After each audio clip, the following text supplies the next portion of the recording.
I guess you could say I was always a curious kid. Maybe too curious for my own good.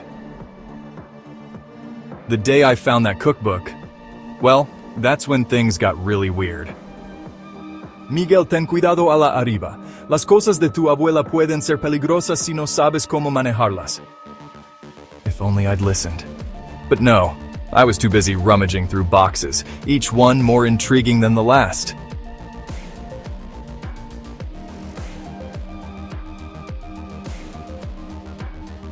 Looking back, that act of kindness might have been the only thing that saved me from what came next.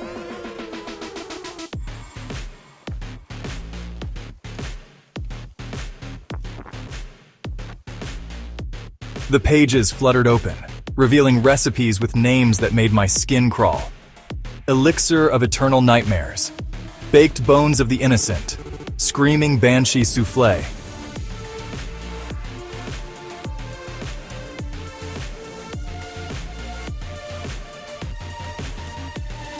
Sopa de los Muertos?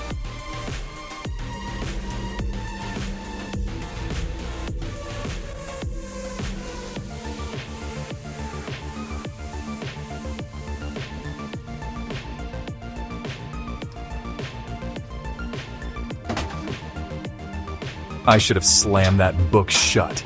Should have run screaming from that attic and never looked back. But that curiosity of mine, it was already leading me down the stairs towards the kitchen.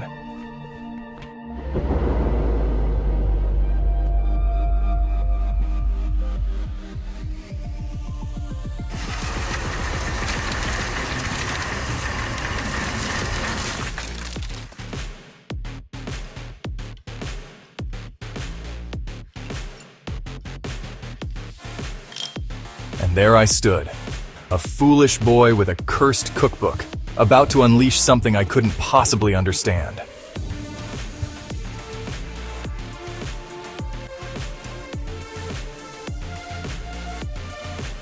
The point of no return. Little did I know I was about to cook up a nightmare that would consume not just me, but my entire town.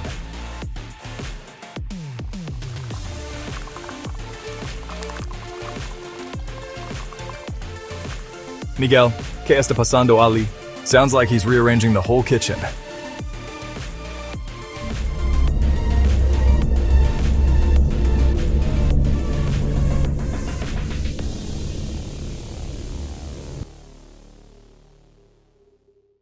The Sopa de los Muertos was alive. Faces formed in the broth, twisted in silent screams that would make Edvard Munch proud. I could feel the power coursing through the air.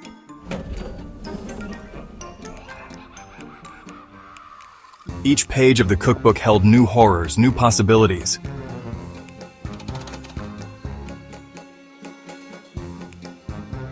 I started small, you know?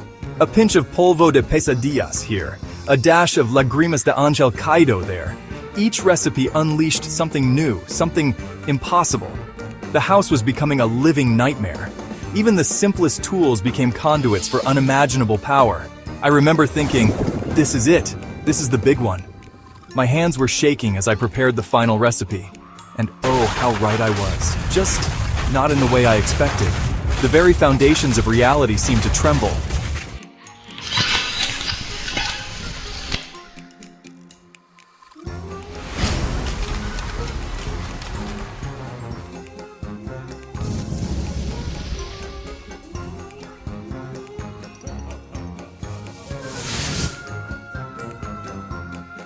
Fire and shadow swirled together, and through the tear in reality, I caught glimpses of a world that shouldn't exist.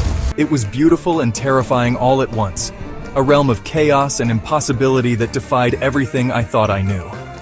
Before I could even think about what to do next, they started coming through. The monsters, I mean. And let me tell you, these weren't your run-of-the-mill movie monsters. Each one was a nightmare given form, an impossible fusion of the familiar and the alien. And they were hungry for our world.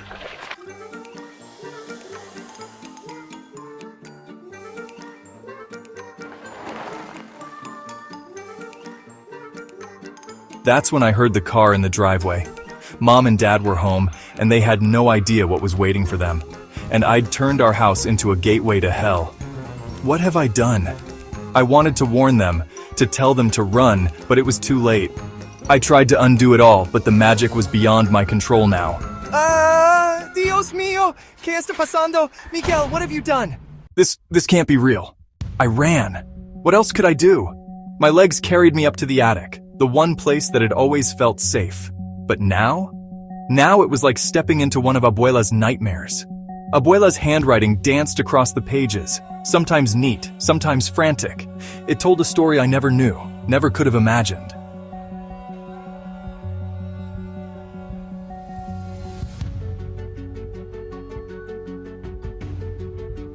Suddenly, the attic melted away. I found myself standing in the middle of town, but it wasn't the town I knew.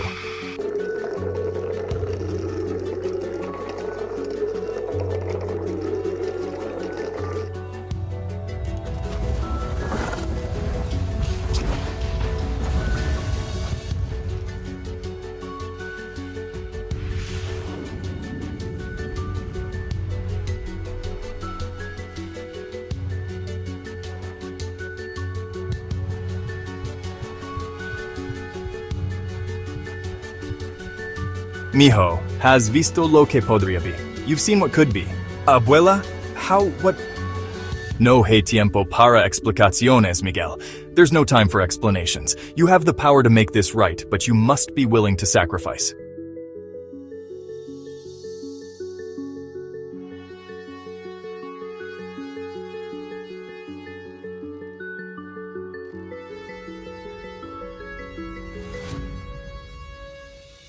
I won't let you down, Abuela. I'll fix this, no matter what it takes.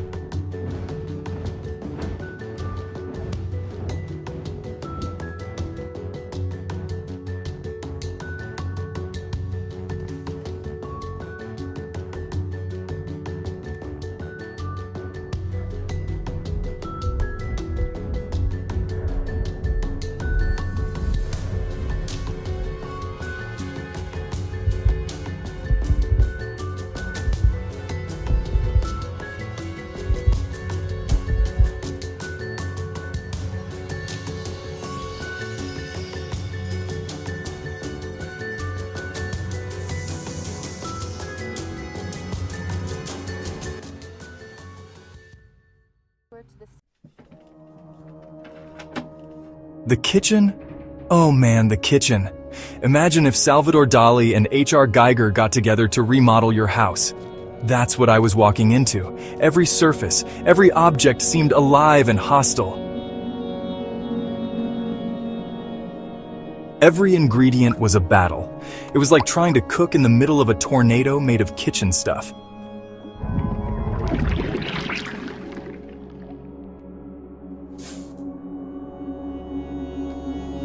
All right, you creepy cookbook, let's see how you like Abuela's secret recipe.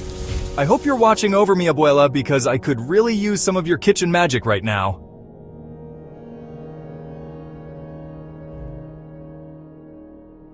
It was me against a kitchen straight out of a nightmare. But I had Abuela's spoon, and maybe, just maybe, a pinch of her courage too.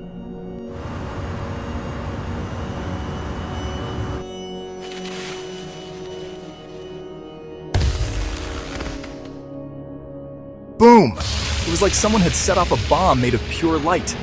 For a second, I thought I'd gone blind or been zapped to another dimension.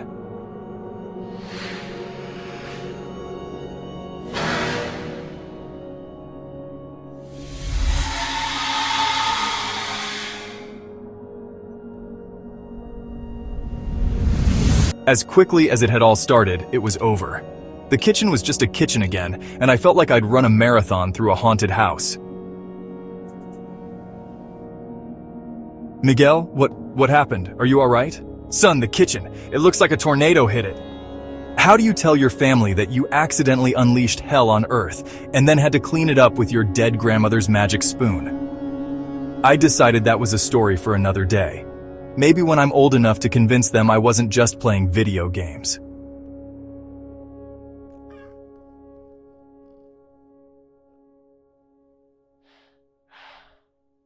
Abuela's recipes were always magical. I just never realized how literal that could be.